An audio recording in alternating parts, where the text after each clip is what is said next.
22শে জানুয়ারি রাম মন্দির উদ্বোধনের দিন অর্ধ অরন্ধন দিবস পালন করবে এপিডিআর। শনিবার বহরমপুরে সভা করল এপিডিআর।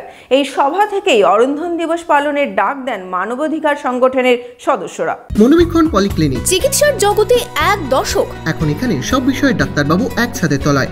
ফোন করুন 7477799515 এই নম্বরে। রামের নামে ধর্মীয় মেরুকরণ ও বিদ্বেষমূলক রাজনীতির বিরুদ্ধে সকল শ্রমিক কৃষক এখন আগামী 22শে জানুয়ারি উদ্বোধন হতে চলেছে রাম মন্দিরের। তবে এই নিয়ে বিরোধিতায় পথে নামল গণতান্ত্রিক অধিকার রক্ষা সমিতি।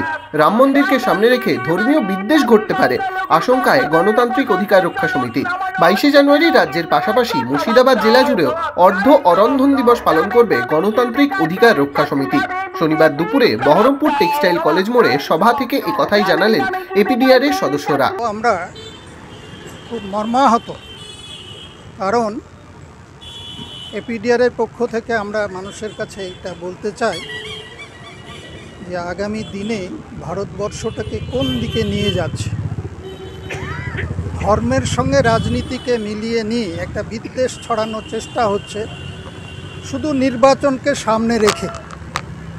কারণ মন্দির, মসজিদ, গির্জা প্রত্যেকের করার অধিকার আছে। আমরা মনে করি যে রাম মন্দির হচ্ছে, এখানে আমাদের বলার কিছু নেই, কিন্তু বলার হচ্ছে যে মসজিদ ভেঙে মন্দির হচ্ছে, এটা আমরা বিরোধিতা করছি যে এটা করা উচিত না। আমরা মর্মাহত এবং তার জন্যে আমরা মানুষের কাছে আহ্বান করছি, এর জন্যে আমরা একটা দিন একবেলা অরন্ধন দিবস পালন যাতে 22 তারিখে হয় সেটা আমরা করব।